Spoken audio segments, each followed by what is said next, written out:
The next topic we're going to discuss on Boxing Bros is Martin Barkole puts Big Baby Anderson to bed. Yes, Martin Barkole.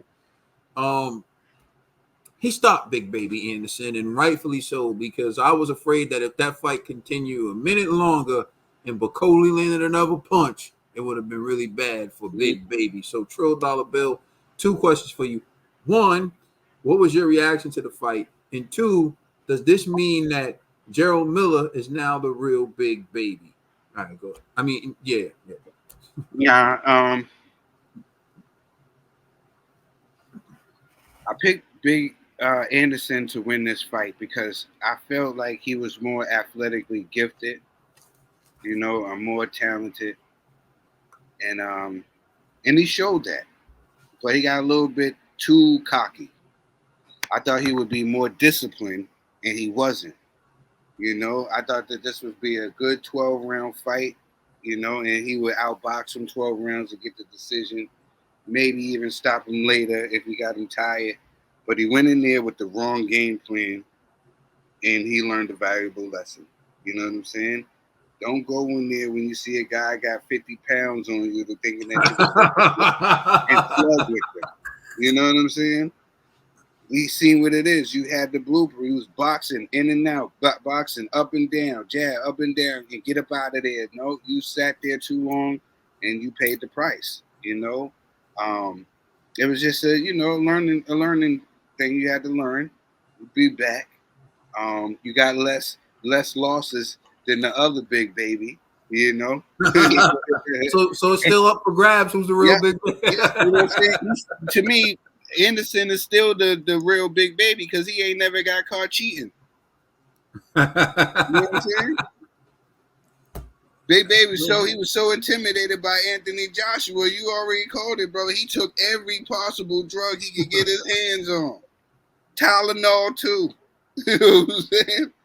He was like, so yeah, Big Baby, it just happens. I know a lot of people were happy for his downfall. A lot of people was happy for his downfall. Like, oh, you Americans lost a heavyweight. You know what I'm saying? You know why that happens, bro? Just turn on the Olympics. USA has like so many more medals than all the other countries. I think China's in the lead by like 2.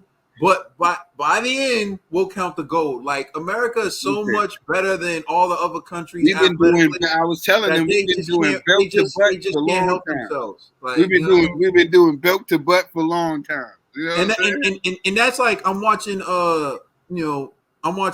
Shelly Ann Fraser Price drop out of running the 100. Sharika Jackson just ran after they talked all that trash to the USA. We already know that boxing isn't a priority in the heavyweight division in America, but just sit back and watch.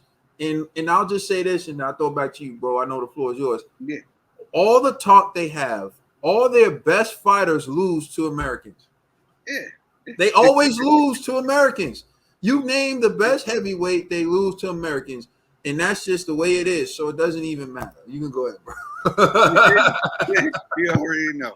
But yeah, that's what I was saying, man. Yeah, Big Baby Anderson, he'll be back. He'll definitely be back. This was a learning curve, and we'll see what's next for Barkole. Maybe Barkole can try to fight, Big Baby Miller, the other Big Baby. Maybe that's just or he can run it back with Big Baby Anderson. You know what I'm saying? Because I think now he knows how to fight him. He knows not to play with him. When AJ got sparked out by the American Andy Ruiz, he got a chance to come back. he got the second biggest upset in boxing history. He got a chance to come back, and revenge that loss, and do a 12-round fight, which I thought that Anderson would do a 12-round joint. So maybe it'll be one of those situations. We don't know, but I'm not. To me, it was just a learning experience. He just fought the wrong fight to me. All right, look, I think that Trill, you correctly pointed out the hypocrisy in some of the people who watch Gerald Anderson, and he got knocked out by Barkole, or he got stopped by Barkole, and they'll call him a hype job and say he isn't this and he isn't that. Well, the the thing is, it happens in the sport of boxing. You can't name a fighter it hasn't happened to. It's been told to me that Lennox Lewis is the greatest British heavyweight, you know, although he fought for Canada in the Olympics, but I'm not going to go into that. But he's the greatest British heavyweight, right? Lennox Lewis was knocked out by Oliver McCall, and he was knocked out by Hakeem Rahman. So, two Americans, by the way. But that's neither here nor there. The point is, he was knocked out by guys who weren't considered to be on his level, and he was able to bounce back. Oliver McCall on his way up. So Lennox Lewis got knocked out by Oliver McCall before he was actually dominant and known as the all-time great, and it still didn't stop anything. Now, I do not liken Big Baby Anderson to Lennox Lewis. Lennox Lewis was an Olympic gold medalist, accomplished, and Lennox Lewis. You say Ian what? And he's Canadian. No, the British accept him as their own. Although he's from Canada and he was given the WBC title when he was in Jamaica, because he's also Jamaican too. Let them have it. Let them have it, man. You know what I'm saying? They gotta have one, right? So, anyways, like I was saying, the point is that you can lose and bounce back. It's happened before. So to say he's a hype job right now is a bit too soon. Although I don't know what hype they're talking about.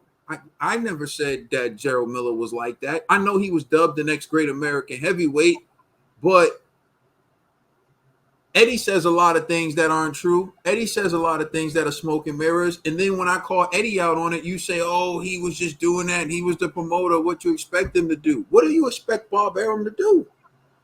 He's supposed to say Jared Anderson's the next great American heavyweight. They have to market him somehow. But I know, I get it. And this is what I talk about on this show. And people get mad at me now because, you know, I hold people's feet to the fire. There's a different set of expectations that are given to certain promoters and athletes, particularly the Americans, by a certain group of people in the comment section that they don't hold other promoters and fighters to. And my point is, if you're going to do that to Jared Anderson, do it to everyone then, right? Jared Anderson was promoted that way by his promoter. He wasn't promoted that way by everyone. You never heard me say that Jared Anderson was the next great American heavyweight. Remember LLG, G, who's up there in the corner, used to always say Jared Anderson was the next great American heavyweight. And I used to clown how Tyson Fury beat him up and sent him home at a training camp. I never thought that Jared Anderson was the next great American heavyweight. I just hate when I see certain things and people gas it. But anyway, let's get to breaking down this fight.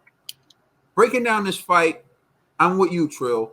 Barkole, darn you, Barkole. Okay, because I tweeted before the fight that Anderson was gonna stop Barkole in the 8th round, because the way I saw the fight was Anderson was going to utilize his speed, his footwork. He was going to go to the body. He was going to tax the body, and it looked just the way I envisioned the fight in the first round until he stayed in the pocket too long and he got caught. And once that happened, I knew the fight was over. But then I was wrong, because Jared Anderson showed more heart than I thought he had, got up, survived the second, and went on to stop pressing and actually do well and actually put some hurt on Barkole. And then I believe it ended in the 5th round, up until the 5th round where Barkole touched him up and then he went down. Now, here's my issue. I always hear fighters brag about this. Floyd said this, and I don't believe him. I don't believe him one iota. But Floyd always said, I never watch film. I don't believe him. Floyd says certain things I don't believe. I believe he watched film. Because you know why I don't believe Floyd? He said he never watched film, but then he also said this. He'll contradict himself and be like, all he ever does in the last couple fights was throw the left hooks. You know what I'm saying? But he'll say this.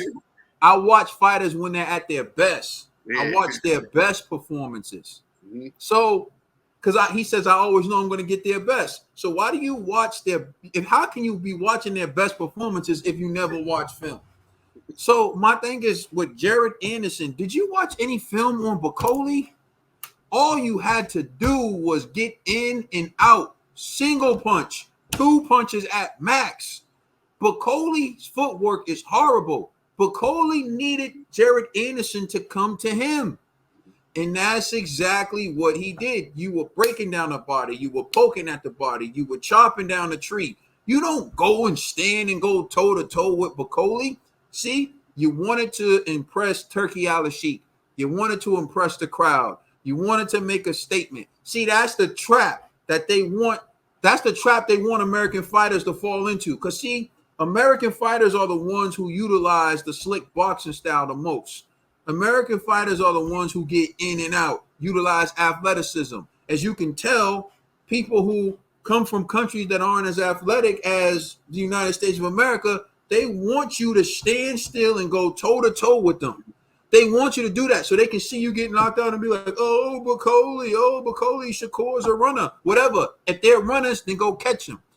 But you're okay with fighters from other countries doing the same exact thing that Shakur is doing. I watched Joe Calzaghe do the same exact thing, and they loved him for it. He moved around, pity-pat people to death. Oh, Joe Calzaghe's a great. And I love Joe for it. The same way I don't begrudge Shakur for it, right? But I'll watch when a fighter from another country has boxing skills, it's great. But when a fighter from America has boxing skills, they're runners. They're runners. In America, it's a crime for American to be athletic in the sport of boxing.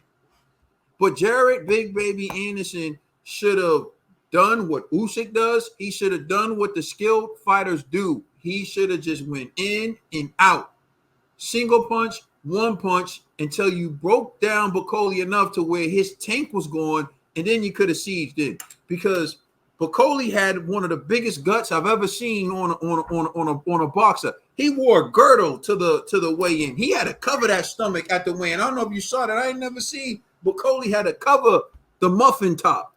That's why I named him Muffin Top Barkole in honor of G. Chef G isn't here, so now I had to step up, and represent for the chef.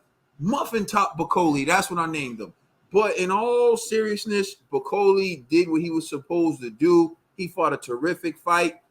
Barkole's hand speed was excellent, and that's why I asked if Jared Big Baby Anderson watched film. If you watched film, you would have known this man is big, but he has fast hands, like Andy Ruiz has fast hands. So you got to be in and out, because staying in the pocket is the danger zone and right where Barkole needed you to be. You got greedy in the first round, and you paid for it. Hopefully, he learns from that lesson. But as far as Barkole goes, terrific performance, great knockout, tremendous power Barkole has. I'd love to see him fight Jane. Barkole Jane should be the next fight. That would be an absolute banger. Let us know how you feel in the comment section. Please like and subscribe. Check us out on Instagram and Twitter. And please check out our podcast on all major streaming services. I'm the Commissioner Trill Dollar Bill. That's my brother Caden. LLG for life. We the Boxing Bros.